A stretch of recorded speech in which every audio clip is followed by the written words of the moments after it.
Welcome to the BNB Investing Podcast for real estate investors. Fix and flippers and realtors exploring investment options with Airbnbs and short-term rentals through acquisition, leasing, or management to generate consistent monthly revenue. Join us for a chat with experienced and successful short-term rental investors to hear their story of how they got started and created wealth by building scalable businesses.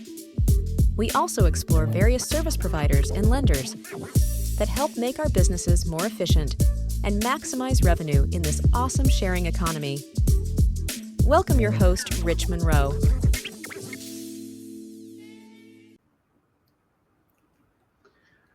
Hey everybody, Rich Monroe here at BNB Investing Group. Thanks again to jump on. I'm super excited this week. We've got a good friend of mine, Julie George, calling in today all the way from Australia. And G'day. Yeah, so before we get started, BNB Investing Group is a group that helps investors that want to look at the short-term rental model, and we kind of explore the different options, whether you want to manage a property, do rental arbitrage, master lease, or if you want to buy distressed and grow a scalable business. And so BNB Investing Groups works with a lot of investors to kind of help them do that business.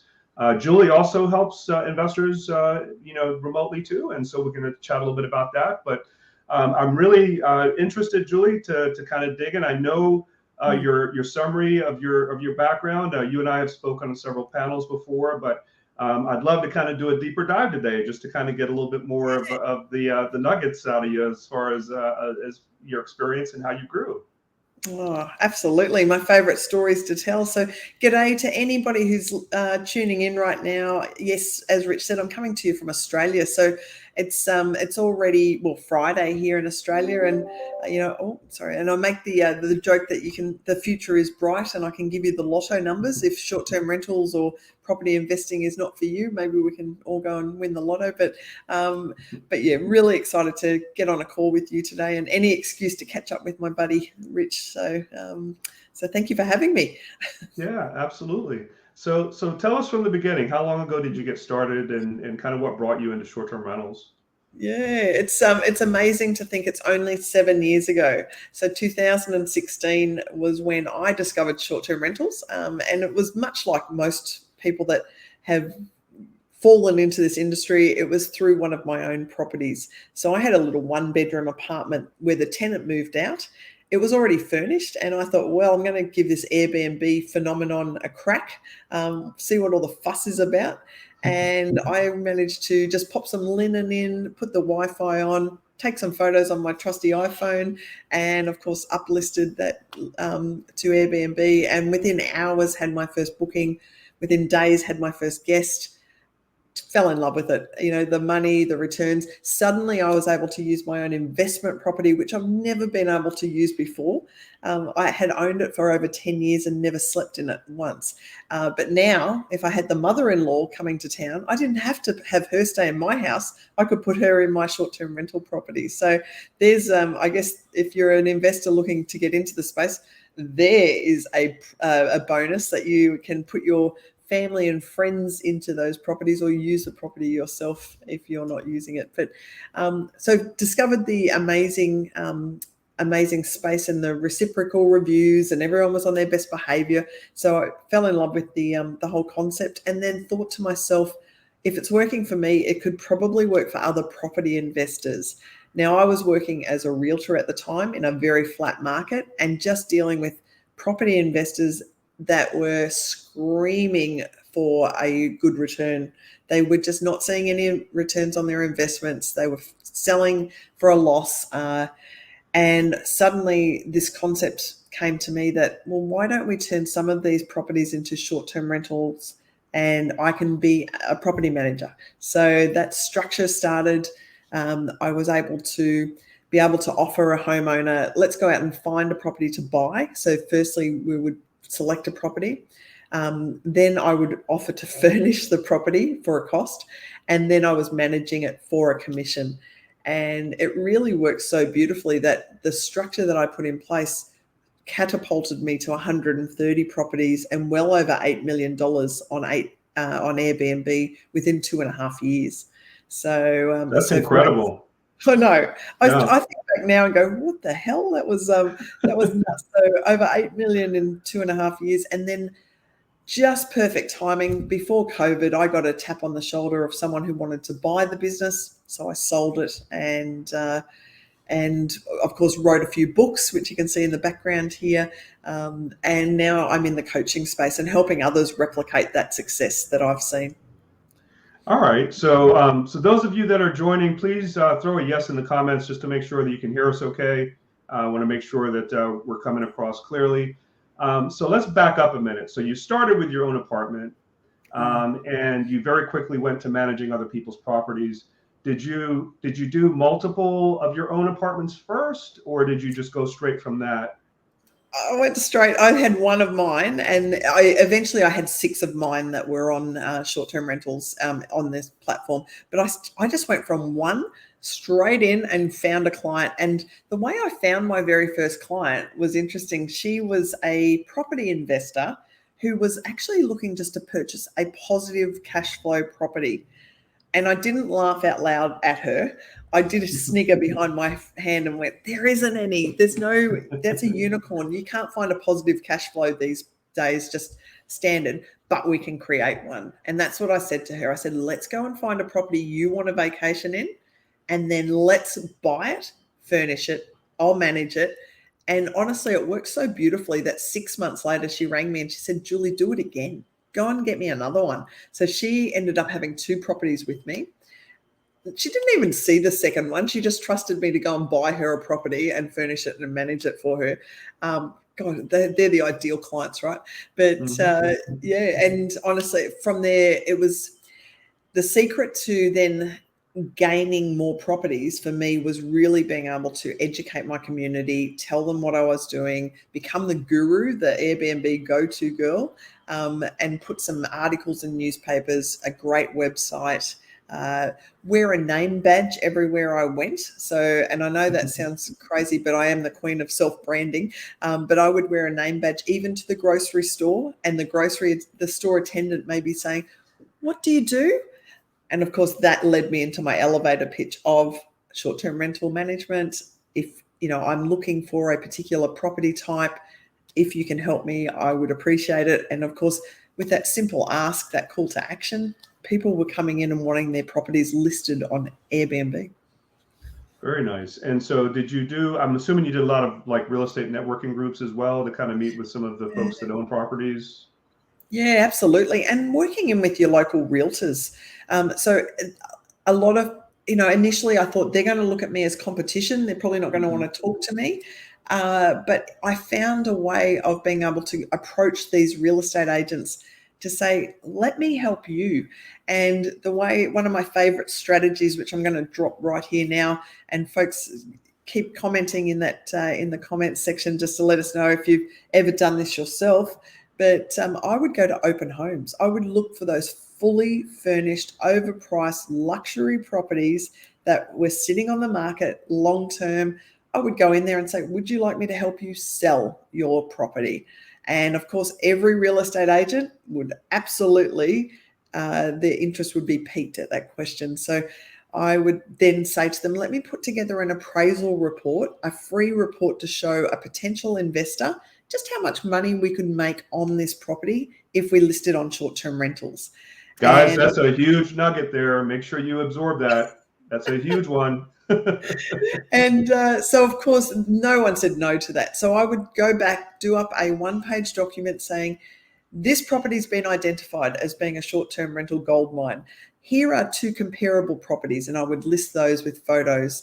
Here is my suggested nightly rate that I think you could achieve on this property. If you do, and put a paragraph of information on, you need to put a sofa bed in, you need to turn your Wi-Fi on, you need to put some new artwork up. So I'd make some suggestions, and of course a call to action right at the end of that document saying, if you don't want to manage it yourself, talk to Julie. Julie will do it for you.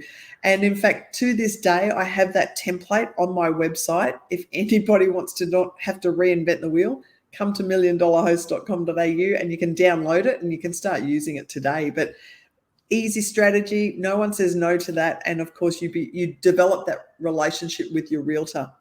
And then the second phase, sorry, Rich, I'm giving away all the information today. No, keep flowing. Keep flowing. I love it. The second phase to this getting in good with real estate agents was, I would say to that real estate agent, why don't we short-term rent the property while you're trying to sell it? I'll clean it for you. I will block the calendar for your open homes. I will promote it on my website. And of course, they were very excited that suddenly they're going to produce an income for their homeowners while they're trying to sell. But they're also being able to say to potential investors and buyers, come and try before you buy. Come and sleep in the property. And so that was something they would put in their marketing. Sleep in the property, try it out, and then you can make a purchase on this property. Yeah, we've done successful, dual listing the property at the same time, synchronizing the calendar so they can, basically coordinate their viewings after you've cleaned the property, after that guest is checked out, and it works. Perfect. Ideally, and basically 60, 90 days while they're trying to sell it, they're generating revenue. So that's a great win-win for everybody. And then hopefully the potential buyer that's going to take on that property gets to meet you, gets to experience your management firsthand, continues that relationship. Definitely. Love it. So back to the growth over that 2.5 years. And so most of those properties were kind of exactly what you're describing. You would manage it for a percentage. What was your management fee that you would charge? Yeah, 25% of the Airbnb payout. Now, this is really important, folks. If you're listening in, wording your offer to a homeowner is really important that you get this right. And I would always say 25% of the payout of Airbnb or VRBO or Booking.com. For me, I was 100% Airbnb. I wanted to keep my business super simple. I didn't want to run management software. The simpler the better, these businesses. But 25% plus the cleaning fee is what I was charging. And most people are happy to pay that because that included all the consumables. So I was making sure that I was taking care of all the toilet paper, the shampoos, the conditioners, that type of thing, so that the homeowner just had to sit back and at the end of the month collect their check. Well, I actually have mine structured slightly different. So we do 25% of the gross rental revenue, and then it's a pass-through expense off of the remaining revenue for any expenses, including toilet paper, paper towels, and so on. Handyman has to come unclog a toilet for $100. That comes out of the rental revenue after the management fee. So, we kind of make sure that if there's any major thing wrong with the property that's beyond your control, that you're not getting penalized for that. But that's a good selling point to include, because the supplies really don't come to that much monetarily, but we try to make it clear that our management fee comes first before all those other expenses do. Yeah, that's good. And cleaning fee, do you collect that? Yeah, we collect that, and usually we appreciate the value in the cleaning process, and we don't usually try to nickel and dime that. And so I'm not trying to make any kind of money. It's if I'm charging $180 for the cleaning fee, that gets collected, it goes straight to the cleaners. Yeah, I did the same. So that's where I passed that straight through to I called mine co-hosts, and this was I'm going to give you another secret now. So this is the secret sauce to scaling really quickly. I had co-hosts that I was paying the cleaning fee plus 6%. Out of that 25% that I was charging, 6% plus the cleaning fee went to these co-hosts. And I set mine up like a franchise. So I had property portfolios where the co-hosts were doing all guest communications, meet and greet in person. So this is pre-COVID. They were doing all the cleaning, the laundry, and then reporting of maintenance. So it was like these properties that they were assigned were their own little business. And with that structure, I could easily see how much money was coming to me. I knew 19% of all bookings were coming into my pocket. I knew 10% of that was pretty much profit. So it averaged 10% profit on any income coming in. So it cost me 9% basically to run the consumables, the software, all the other runnings of the business. But not only that, with this structure of the co-hosts taking care of everything, they were able to be empowered. They had pride in their work. They were able to have unlimited earnings. They knew that if they could encourage a guest to stay longer or upsell any of our property or any of our amenities or get them to buy tours, for example, or extra experiences, they were going to make some money on that. So yeah, it was a bit of a win-win, and the structure was great. But what sort of structure have you got? This is the best part about these interviews and these lives, is I can be curious and find out what everyone else is doing. Yeah, no, I love your franchise model concept. We've grown into other markets, and kind of formed similar relationships with cleaning teams to kind of give them that empowerment. And we looked at it a little bit differently. We don't really give them a percentage of the revenue, but what we do, we kind of help them grow. So we usually on purpose start with a smaller mid-sized company. We use Tampa as an example. We expanded into the Tampa market about 2 years ago. And Marva and I spent about 2 or 3 weeks there getting everything set up. We had about the opportunity to manage 20 different properties that are all single family homes, 4 and 5 bedroom houses. And so we met with multiple different cleaning teams, and we, on purpose chose one that was, young, eager, wanted to grow. They didn't have that many clients. They were, somewhat of a startup. They did a great job with the cleaning process. And so we basically said, look, we're going to tap you in here as our go-to cleaner with these first 20 properties. As we grow and add more, you guys are going to be, growing with us. But we are going to give you some, higher expectations on being our go-to cleaner. So you're going to have to replenish our supplies. You may have to go out to the property occasionally if the maintenance folks if it's kind of something that's not in your bailiwick. Yeah. And so we really, developed that partnership more so than a contractor client relationship. And so, I love the 6%. That's something that is definitely kind of a no-brainer there. But looking back on it, I think we were able to kind of do that by, we let them name their own price, right? So if it's a 4-bedroom house and it's $200 in cleaning, when the market's probably charging $175, we'll pay the $200. That's fine. Yeah. But we get a dedicated focus on it, and they have grown with us. They've hired their own cleaners as they've grown, and that's cool. That's worked out good. Yeah. See, and so then you're being seen as being a mentor to these other smaller businesses, and I think. And anyone who's listening in right now, I would say just change the narrative. If you're struggling to find a cleaner for your properties, change the narrative and don't offer them a job. Offer them a business opportunity and partner with them and love them and mentor them and show them how that they can build their own business. Help them employ other people. I had one lady. She had 23 properties in her portfolio. Now, she didn't do any cleaning herself. She had her mum and her sisters doing the cleaning, and she was just doing the inspections. But she was earning $3,000 to $4,000 a week, and so she was great. She had this great little business under mine.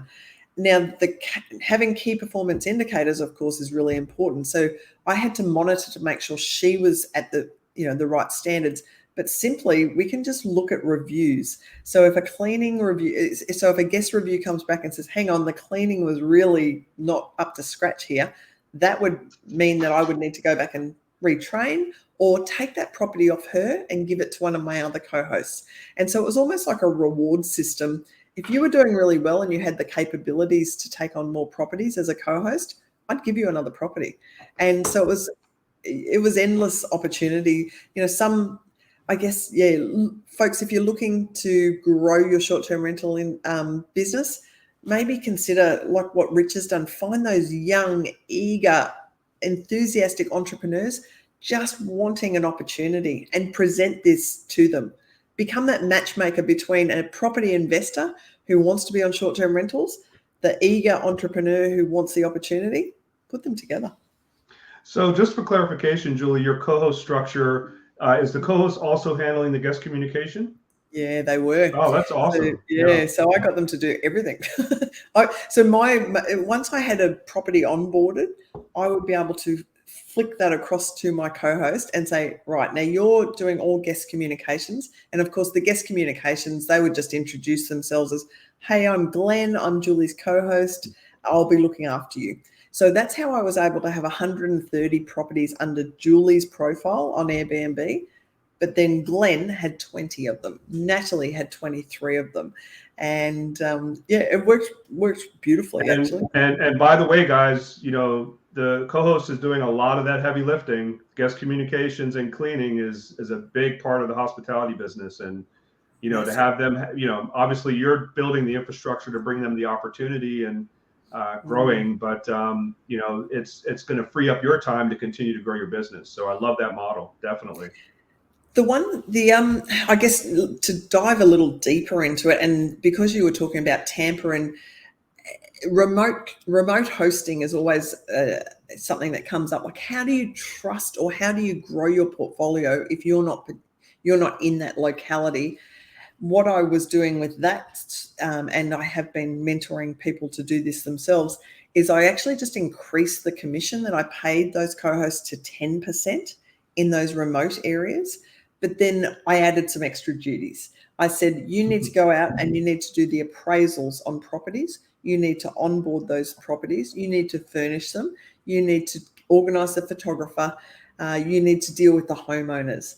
And so I was able to really step it up for those remote co-hosts, paying them a little bit extra, but giving them the extra duties of even buying the consumables, the shampoos, the conditioners, the toilet paper. That then had to come out of their 10%.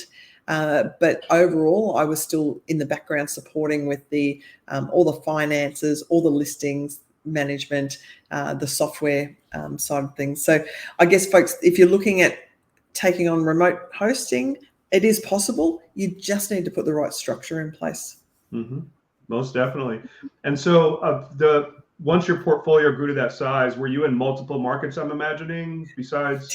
Well, it's funny. I always thought I'm going to go everywhere, especially in Australia. I'm going to take over all of Australia. When I looked in my own backyard, within a 30-mile radius, there were thousands of short-term rentals. And I thought, I'm just going to stay here. So all 130 were within that, perfect. that driving distance. So I didn't venture further. But the model that I was just speaking about, the remote hosting, I've actually helped implement with companies in the United States. So most of my clients are in the United States. And so watching them being able to live in Cabo San Lucas and implement it in Raleigh, North Carolina, it works. It absolutely works. But folks, I would say look in your own backyard and I'm a little bit of a control freak, I must admit. So even though I had these people running these properties under their own authority, it was still under my name. So I wanted to make sure that if something went wrong, gosh, I was able to get there. So yeah, I guess logistically speaking, we've got somebody that's commented that that's better. Yeah, for me it was. But if you want to take on the challenge of running remotely, it is possible.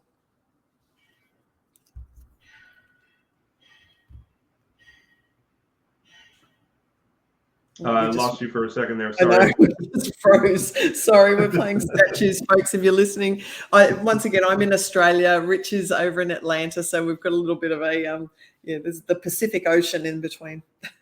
Yeah, I'm going to put your website out in the comments. Also going to put my website out in the comments. I don't usually do that, but in this next few minutes, we're going to be also digging into kind of what you do on the coaching side as well. Yeah. And so, guys, this is a great opportunity, to ask any questions. Feel free to put them in the comments. And as we get closer to the end of the session, we'll definitely try to get some of those questions answered. Like I mentioned, I put my Facebook group or my website out there, Julie's website out there. We both do coaching for investors at different levels. And so, not only have we kind of sharing that experience that we both had with growing a portfolio and scaling it and being able to, really do it at a level where you're not doing a lot of the heavy lifting and a lot of the work. Once you go live with that listing, you turn that puppy on and you put it into your process. And when you set it up that way, it's very easy to grow a scalable business. And in your case, going from 0 to 130 properties. We got up to 75 properties in our business. And so the key is really just, continually enhancing the efficiencies and making sure you can continue to scale. Besides management, we also did master leasing as well as buying properties, and very similar to working with investor landlords that own properties. We also do the master lease strategy where, if you've got a 30-unit building and you have 1 or 2 units that you start out with because the owner of the building's like not really sure what you're doing.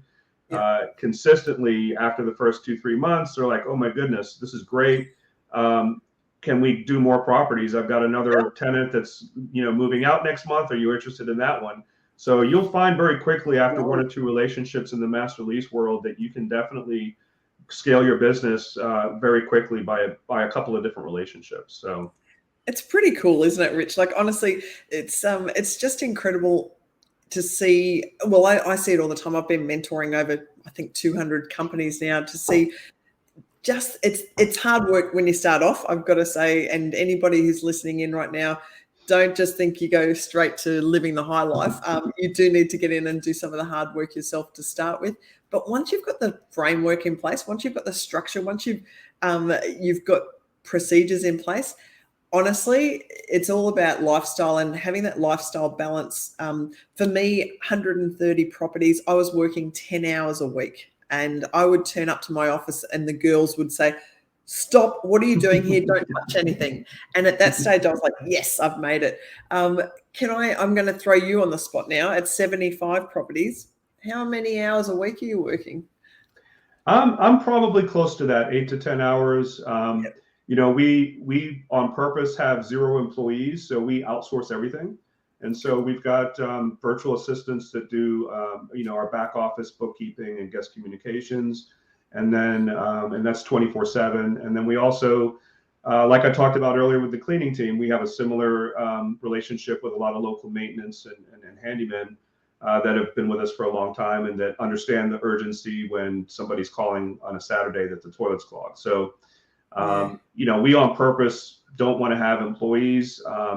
One of the reasons I shifted to short-term rentals is we stopped doing a lot of fix and flips, and it just becomes a job, right? I mean, you're managing people to be there to show up and do the right work. And so we've kind of structured it on purpose to kind of be hands off that way. And so, we've got, I probably do need to get like a director of operations at some point. But right now we've been able to do it, with just myself and Marva. And Marva, my wife, she manages and oversees the entire cleaning process. You talk about the heavy lifting. She also does all of the staging for our properties, and we still do rehabs as well. So she manages the contractors with choosing out the tile colors and the paint colors and all that stuff. So it's not just me. It's she is doing a lot of the work. I hope you're paying her well. Of course, she gets half. Good on you, Marva. Well, it's interesting that you should say about the employee side of things. I didn't employ somebody as a team member until I had 50 properties. And a lot of people are surprised by that. But honestly, I didn't want to take the risk of having to be responsible. Well, I didn't want to take the risk of having to be responsible for somebody's wage and somebody's income when it can be turbulent. Our bookings, can go up and down with what's going on in the world. So it was 50 properties that I got until I employed somebody. But then I did take somebody on, like a property manager, operations manager, who then was able to deal with homeowners and look after the property owners and do the appraisals and then supervise these co-hosts. But it's I guess, folks, if you're listening out there, the one thing that Rich and I probably both didn't have when we started, and Rich, I'm going to throw this question to you, was did you have a mentor or a coach or somebody to show you what to do when you started? Because I didn't, and I made every mistake under the book, in the books. Yeah, I mean, today I know a lot of people like you that are successful and others. But yeah, we started about 8 years ago. And so at 8 years ago, Airbnb was a fairly new thing as well. And Yeah. so a lot of what we kind of implemented, we kind of have to learn along the way and kind of make mistakes. And so, no, I didn't really have anyone to reach out to say, hey, what do you do when this happens? No. And, I look back now and I talk about 130 properties. I probably took on about 180 properties, but 50 of them told me to go and jam it for whatever reason because I'd made a mistake. But there was a lot of, I think it's, I remember trying to set guidelines with property owners so you weren't micromanaged. Well, I didn't get that right until about 18 months in. And now, of course, I've got, I can teach others how to set those guidelines straight away. So, folks, if you're looking to get into this industry now, you need to go to someone like Rich. And Rich, I'm going to throw a question to you in a second about what you're doing with your coaching. But, or if you are established and you've got 5-10 properties and you're looking to scale, you come to someone like me just for the shortcuts. We can fast track the success that you will have in this industry. You will have it anyway because we have seen how you can be successful, but don't do it the long way. Don't do it without somebody showing you the shortcuts, the steps, the paperwork that you need.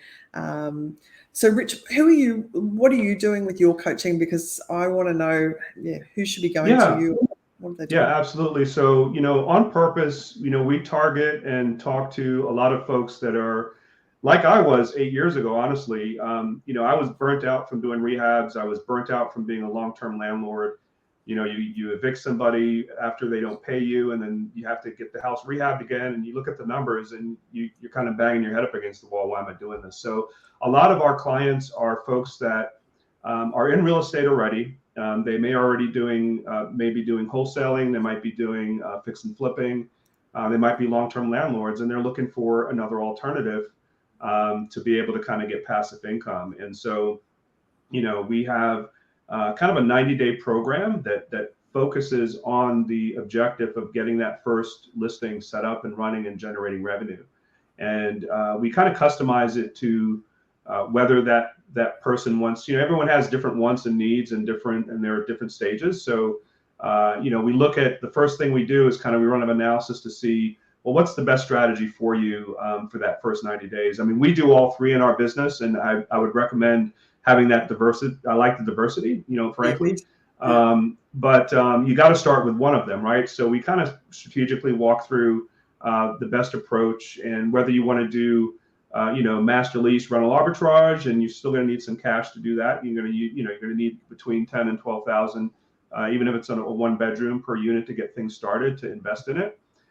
Management of properties is a good way to go, like we've talked about as well. You're able to make some income. You can charge for the market analysis as well as helping to stage and set up the property, and then you can make up to 25% of the gross rental revenue. And then, of course, if you're already buying properties and rehabbing them, you already have investment properties in your portfolio. You can definitely, fold those into being able to put in a self-management process to get those properties staged and set up and self-manage. And so the whole objective here is to, lay the groundwork and put things in place. Like we've talked about, how do you find the right cleaning team? How do you find the right maintenance folks? In the beginning, what's the best way to set up your listing on Airbnb to be strategic and maximize your revenue? A lot of that basic stuff just to kind of get your foundation in place. And then after that 90 days, we hope to equip you with kind of a rinse and repeat approach and have the ability to kind of scale your business from there. And so, during those 90 days, we also do 3 one-on-one meetings along the way to kind of sanity check and help you with the market analysis to make sure your numbers are right before you sign that lease or before you sign your management agreement with the client, or before you purchase that house.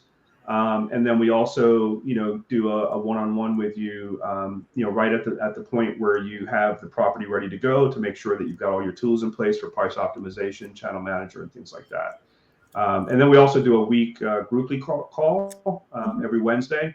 Where we have everybody in a group setting, and we can kind of touch on any things that you're having. So they're also going through an online course during the 90 days at their own pace. And basically, that's kind of the way that we approach it. We kind of like to do a hybrid where we do some one-on-one, some group coaching, and some online. That's so cool. I think it would just be so reassuring, and having someone like you by your side if you're starting out. And I wish I had known you back in 2016, because I would have grabbed you and Mava and being able to just know that somebody's there to help you and answer those questions, and just run by the different strategies.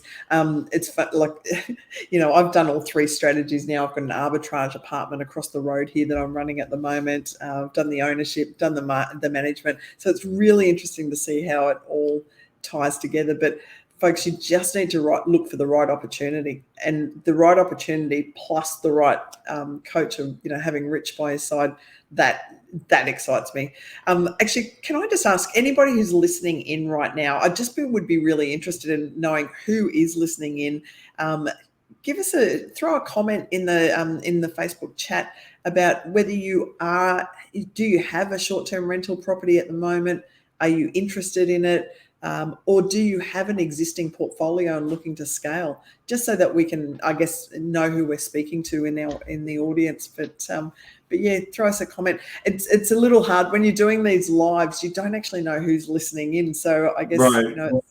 It's nice to know, where are you as well. That's the other question I always like to know. What part of the world are you in? But yeah, it's exciting, Rich, and good on you for doing. There's not many of us doing this one-on-one coaching, but I think that's pretty amazing if someone can have that mentoring. So we've got a midterm rental operator, 2 units and counting. Oh, I love that. Midterm rentals on point. That's that's really cool. Yeah, absolutely. So tell us a little bit about your coaching process. How does it work? And who's your target client that you can help? Yeah, look, and I'm loving this. I'm in Atlanta, and Rich is my Trini hero. Lol. What's a Trini hero? Do I ask? Trinidad. Oh, of course. I thought it might be a cartoon character or something. I was like, wow, whatever. We'll keep it clean, folks. And someone's got 3 in Florida. Work with Rich for coaching. He's the best. Oh, he absolutely is the best. So look, folks, I have done group coaching before, and I have decided to go one-on-one, because my ideal people to work with are the graduates of Rich's one-on-one coaching. So once you've gone through and you've got a number of properties, but it's time to perhaps look at putting on a cleaner. Or time to put on employees, or it's time to scale up. If you've decided you love this industry, you want to give away your day job, they're my favorite people to work with, that are looking to make a real business out of this opportunity. And so I do one-on-one coaching. I try and limit it to keep only working with 5 or 6 companies at a time each week, so that I can deep dive into that company's bottlenecks, challenges, see what is happening, and then put myself in their shoes and say, if I were you, I would be doing A, B, and C. And so really being able to just help that company reach for the stars. A couple of case studies. Actually, my favorite people to work with have been school teachers. I've worked with 2 school teachers now who came to me probably well over a year ago, and both in different areas, but one said to me, I just want to get out of school teaching, help me. So I said, right, this is I actually did the beginning and the advanced stuff, but told them what they needed to do. One is at 80 properties now. The other one is at 150. So has kicked my ass well and truly with my portfolio size. But yeah, just helping put that framework in, helping clarify the vision of being a CEO of the company, and achieving some goals, whether it be even preparing sometimes to sell your business. So I have sold my business. So maybe it is with an exit plan in mind that I'm helping that company work towards. So like you, Rich, I offer the 15-minute free Zoom. So anybody who is out there listening right now, if you do want to book in a Zoom one-on-one with me or with Rich, if you are looking to start in this industry, talk to my buddy here. If you're already advanced and you're looking to scale up, exit, do something a little more, come and have a chat to me. We refer business to each other, of course, because this industry is so collaborative, and we all it's like a big group hug once you're in, but we'll all help each other. But yeah, I love it. I love doing what I do, mostly working with the American market. So although I'm based here in Australia, I primarily work with the North American markets, Mexico, Canada as well. I've just come back from England. I was at the coronation. I was in Scotland. So try and do worldwide, but it's, it's very similar worldwide with anything that we're talking about when we're scaling a business in this industry. That's the other thing that's phenomenal about, getting into this space. Once you've built it and learn it and understand it, you can do this anywhere in the world. Whether any one of those three options, right, is available for you as an opportunity. And so, one of our kind of next steps here is to expand out over into Europe and into the Caribbean and continue to grow. And, I don't care if I'm managing or if I'm master leasing or acquiring, any of those three are going to work. And, essentially, you can kind of grow your business and expand it globally, very quickly as well. And give you a tax deduction when you have to fly to the Caribbean to go and visit it, right? Exactly, definitely, and try to be down there more than not, right? So. Yeah, I would be for sure. But yeah, folks, if you're listening in right now, obviously we love what we're doing. We love the industry, and I get my enjoyment now out of seeing other people replicate my success story by putting the methods into place, the structures into place, and becoming financially free and giving. I help. You know what I love doing, Rich, and I know it's really cheeky, and you possibly do this as well. I love helping people draft a resignation letter to give to their boss to get them out of that job. So absolutely, that's exciting. It's all about that financial freedom and the flexibility to kind of manage your own time and be able to develop a business that gives you that freedom. So yeah, I mean that's everybody should be doing that, right? Absolutely. Now I'm headed your way. I think we are going to be in the same place at the same time again in September. So I'm wondering if anybody is interested in coming and catching up with us in person. Do you want to tell everyone where we're going to be in September? Right. So where are we going to be in September? In Orlando? Austin. We're going to Austin, Texas. We'll be in Orlando is it October? Yeah, so we'll be in Austin in September, and we'll be in Orlando in October. Okay, so I thought Austin was end of June. The IMN conference was end of June. Sorry, there is that one too. So I'm not coming to that one. You'll have to. You're not going to that one. Okay. But are they both short-term rental specific? They are. So the one that I'm alluding to. So we've got IMN at the end of this month in Austin, and I was at that one last year with you up on the panel. That's right. And then, gosh, they party hard in Austin. So you go on your work and then you party hard. But then there's another event that, you're going to have to come back to Austin in September called the STR Growth Summit. And I'm going to pop the details of that one in the actually. Is there, now that I have clarification, I'm definitely going to go to that one too. So let me just see if the actual. I might be saying this before they've even announced the actual website. So, oops, hold on. Let's see if they've actually made this public yet. If not, we're going to just drop it for all your listeners. If you want to shoot me an email, because I don't think on the StreamYard it doesn't let you put it in the comments, but if you send me an email, I can copy and paste it. If you can you just type this in? It's strgrowthsummit.com. So strgrowthsummit.com, 10th to the 12th of September in Austin. And that's going to be an awesome event as well. So Austin, it's going to be the capital of short-term rentals in Austin. Definitely. STR Growth Summit. So can you tell Maeva you've got to come back, the two of you, to Austin? Yeah, no, absolutely. I didn't know about that one. Now I do. So that's good. Yeah. Folks, you're hearing it first because I don't know that I'm actually supposed to announce that, but I'm going to be emceeing that event, and looking forward to, well, maybe we might have Rich up on stage yet. You never know. We'll convince him. So. Yeah, I'd love to participate for sure. All right, so we're getting close to the end here. What else do we want to talk about, Julie? I know we've covered a lot today. Yeah, look, I think if you're looking to start off in this business, my advice to you would be to educate yourself as much as possible. Read some books as much as possible. Actually, do you know what, Rich? Let's do something. If anybody is listening in right now, the first 5 people to make comment now in the chat, I'm going to get Rich to I'm going to email out a copy of this book to anybody who's listening in.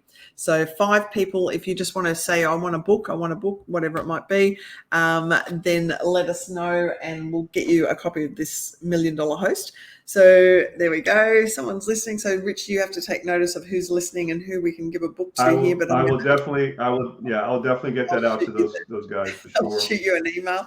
And then folks, there we go. Now it's got your attention, isn't it? Wow, we've got 3 books to give out.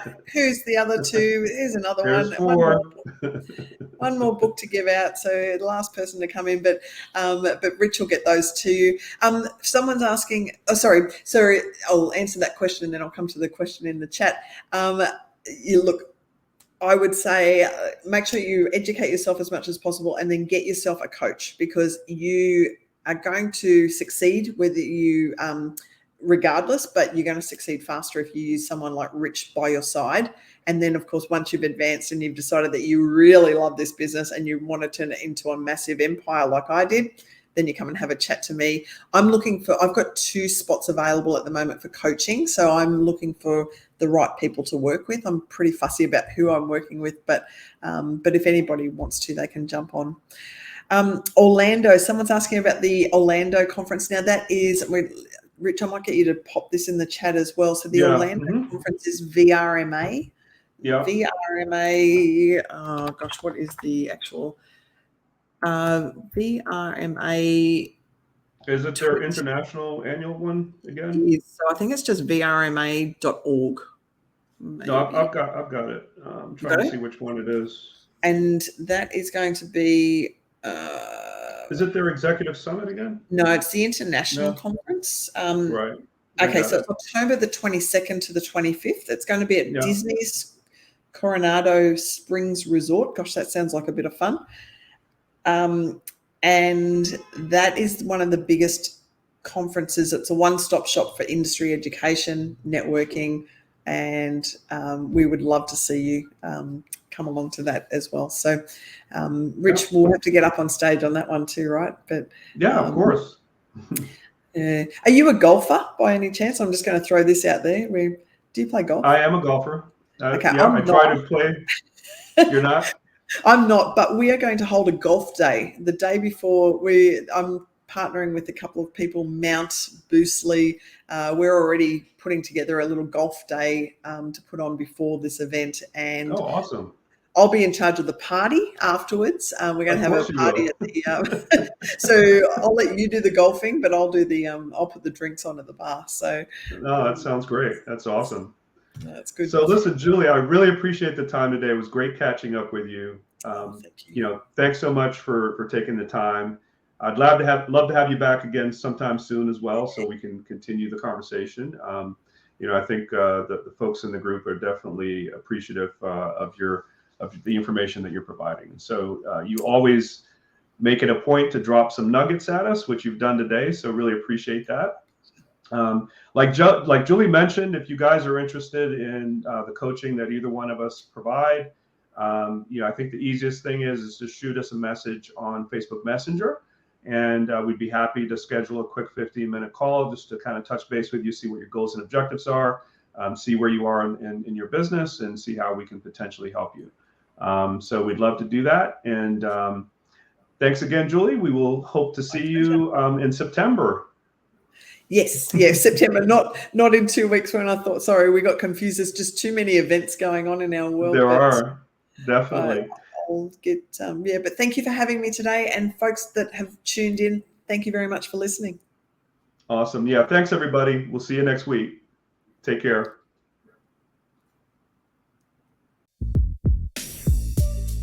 Thanks for jumping on the BNB Investing Podcast this week. Please click on the subscribe and like button below. For more trainings, property tours, and content, you can join my BNB Investing Facebook group by clicking below. If you are ready to grow your short-term rental portfolio and maximize your monthly income, you can click on the link below to schedule a quick strategy call with Rich or someone from his team to see how we can help or point you in the right direction. Stay tuned for our next episode and hope to see you on the BNB Investing Group podcast.